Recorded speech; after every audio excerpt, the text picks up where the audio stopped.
மஹ்ஷருடைய அந்த நாளில் அல்லாஹ் தாலா எல்லாரையும் உயிர்ப்பிப்பானா, எல்லா உயிர்களும் ஆடு மாடு கோழி எல்லாத்தையும் உயிர்ப்பிப்பானான்றதை பற்றி பார்த்துருந்தோம். அதே மாதிரி அல்லாஹை பார்க்க முடியுமான்றதையும் பார்த்துருந்தோம். சொர்க்கம் செல்லக்கூடிய நபர்களுடைய சதவீதம் எவ்வளவு இருக்கும் அப்படின்றத பார்த்தோம். நரகத்துடைய எண்ணிக்கையில் எவ்வளோ பேர் இருப்பாங்கன்றதையும் பார்த்துருந்தோம். அதோடு தொடர்ச்சியாக இன்றைக்கி ஒரு விஷயம் பார்ப்போம். வாங்க வீடியோக்குள்ளே போகலாம். அஸ்ஸலாமு அலைக்கும் வரஹ்மத்துல்லாஹி வபரகாத்துஹு. அந்த மஹ்ஷருடைய நாள் ஒரு நாள்ன்றது அல்லாஹுடைய பாதையில் பார்வையில் அது ஒரு நாள். ஆனால் மனுஷனுடைய வாழ்க்கையை பார்க்கும்போது அது 50,000 வருஷம் ஒரு மனுஷன் என்னான்னா எவ்வளோ நாள் இருக்கும், அதுக்கு நிகரானதுன்னு அல்லாஹ் தஆலா சொல்லி காமிக்கிறான். 50,000 வருஷம் அன்றைய ஒரு நாள் நம்ம நின்று நம்மளுடைய கேள்விக்கு பதில் சொல்லி மஹ்ஷருடைய வாழ்நாளில் மனுஷன் எப்படி கஷ்டப்படுவான்றதையும் நம்ம பார்த்துருந்தோம் இல்லையா.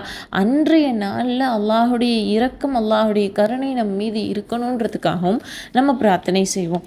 அதே மாதிரி அந்த நாள் முடிஞ்சதுக்கு அப்புறம், அந்த தீர்ப்பு அளிக்கப்பட்டதுக்கு அப்புறம் சொர்க்கவாசிகள் சொர்க்கம் சென்றுவாங்க, நரகவாசிகள் நரகம் போயிடுவாங்க. இந்த நரகவாசிகளை பொறுத்தவரை முஃமின்கள் நிரந்தரமாக நரகத்தில் இருக்க போகிறதில்ல. பெர்மனண்ட்டாக இருக்கக்கூடிய நரகவாசிகளும் இருக்காங்க. வேதனையை அனுபவிச்சுட்டு அல்லாஹ் தஆலா அவங்கள சொர்க்கத்திலையும் இடுவேன்றதும் சொல்லி காமிக்கிறான். ஒரு சிலருக்கு ஒரு குறுகிய காலத்துக்கு அப்புறம் அல்லாஹ் தஆலா அவங்கள சொர்க்கத்தில் இடுவான்.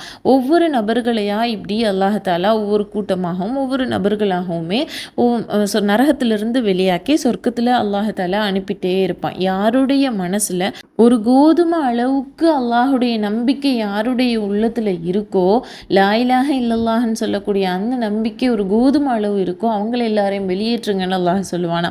அதன் அடிப்படையிலே வெளியேற்றமும் படும்னு ரசூலுல்லாஹ் சொல்லி காமிக்கிறாங்க. அதுக்கு அடுத்ததாக யாருடைய உள்ளத்தில் கடுகளவு அல்லாஹுடைய நம்பிக்கை இருக்கோ அவங்க எல்லாரையும் நரகத்திலிருந்து வெளியேற்றுங்கன்னு சொல்லிட்டு சொல்லப்படுமா. இப்படியே அல்லாஹ் தஆலா ஒவ்வொரு ஆளையாக ஒவ்வொரு நபர்களையாக அவங்களுடைய பாவங்களுக்கும் அவங்களுடைய ஈமானுக்கும் தகுந்த மாதிரி வெளியேற்றிக்கிட்டே இருப்பான்.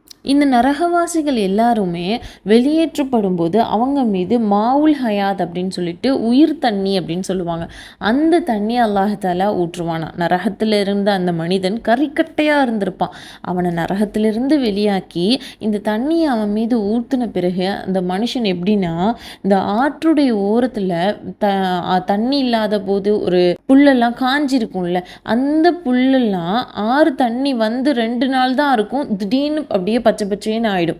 அதுபோல் உயிர்ப்பிக்கப்படுவாங்க அப்படின்னு சொல்லிட்டு ரசூலுல்லாஹ் சொல்லி காமிக்கிறாங்க. அது மாதிரி மனுஷன் அந்த தண்ணியை ஊற்றுனதுக்கப்புறம் அவ்வளோ ஃப்ரெஷ்னஸாக உயிர்ப்பிக்கப்படுவானாம். அதோட அல்லாஹ் தஆலா அவங்கள சொர்க்கத்துக்கு அனுப்புவான் அப்படின்றத ரசூலுல்லாஹ் சொல்லி காமிக்கிறாங்க. இதே மாதிரி கடைசியாக ஒரு மனுஷன் நரகத்திலிருந்து அல்லாஹ் தஆலா அவனை வெளியேற்றணும், நரகத்தில் இவன் தான் கடைசி மனுஷன் வெளியேற போகிறான் அப்படின்றவங்கள, அந்த ஒரு மனுஷனுக்கும் அல்லாஹுக்கும் இருக்கக்கூடிய அந்த உரையாடலை பார்க்கலாம். அல்லாஹ் தஆலா கிட்ட அந்த மனுஷன் சொல்லுவானா, யா அல்லாஹ் என் மூளையெல்லாம் உருகி போச்சு, இந்த நரகத்தில் நான் அவ்வளோ வேதனைப்படுறேன், என்னுடைய இந்த முகத்தை நெருப்பு படாமல் நீ திருப்பிடு அப்படின்னு சொல்லிட்டு அல்லாஹ் இடத்துல பிரார்த்திப்பானா. அதை கேட்டுட்டு அல்லாஹ் தஆலா சொல்வானா, சரி நான் உனக்கு செஞ்சு தரேன், இந்த நெருப்பில் முகத்தில் படாமல் திருப்புறேன், ஆனால் இதுக்கப்புறம் நீ என்கிட்ட எதுவுமே கேட்கக்கூடாது அப்படின்னு அல்லாஹ் தஆலா அந்த மனிதனிடத்துல சொல்லும்போது அந்த மனிதன் சொல்லுவானா, வைஸத்திக்க உன் மீது சத்தியமா, கண்ணியத்தின் மீது சத்தியமா சொல்கிறேன், இதுக்கப்புறம் நான் உன்கிட்ட கேட்கவே மாட்டேன் அப்படின்னு சொல்லிட்டு அந்த மனுஷன் சொல்லுவானா. உடனே அல்லாஹ் தஆலா அதே மாதிரி ஆக்கி கொடுத்ததும் அடுத்து அந்த மனுஷன் கேட்பானா, யா அல்லாஹ் என்னை இந்த சொர்க்கத்துடைய வாசல் வர நீ என்னை கொண்டுட்டு போய் வைக்க மாட்டியா, சொர்க்கத்துடைய வாசலில் நான் இருக்கணும் அப்படின்னு சொல்லிட்டு அந்த மனிதன் கேட்பானா. அப்போது அல்லாஹ் தஆலா நீ என்கிட்ட கேட்க மாட்டேன்னு தானே சொன்னேன், திரும்ப நீ இதை பற்றி கேட்குறியே அப்படின்னு சொல்லும்போது, இஸ்ஸத்திக்க உன் மீது உன் கண்ணியத்தின் மீது சத்தியமாக சொல்கிறேன், இனிமேல் நான் உன்கிட்ட கேட்க மாட்டேன் அப்படின்னு சொல்லிட்டு அந்த மனிதன் சொல்வானா. அப்போது அல்லாஹ் தஆலா சொல்வானா, அதே மாதிரி அந்த மனிதனை சொர்க்கத்துடைய வாசல் கிட்ட, நரகத்திலிருந்து சொர்க்கத்துடைய வாசல் கிட்ட உட்கார வைப்பானா. பிறகும் அந்த மனிதன் கேட்பானா, யா அல்லாஹ் நான் சொர்க்கத்துக்குள்ளே போகணும்னு சொல்லிட்டு கேட்பானா. அப்போது அல்லாஹ் தஆலா அந்த மனிதனை பார்த்து சிரிச்சிட்டு அவனுக்கு அல்லாஹ் தஆலா சொர்க்கத்தை கொடுப்பானும் ரசூலுல்லாஹ் சொல்லி காமிக்கிறாங்க. இப்போ இந்த ஹதீஸிலிருந்து நாம் தெரிஞ்சிக்க வேண்டிய ஒரு விஷயம், யாருடைய உள்ளத்தில் கடுகு அளவு ஈமான் இருக்குமோ அவங்க நரகம் சென்றிருந்தாலும் அவங்கள அல்லாஹ் அல்லாஹாலா மன்னிச்சு அவங்கள சொர்க்கத்துக்கு ஒரு காலம் அனுப்பிடுவான் அப்படின்றதையும் ரசுல்லா சொல்லி காமிக்கிறாங்க.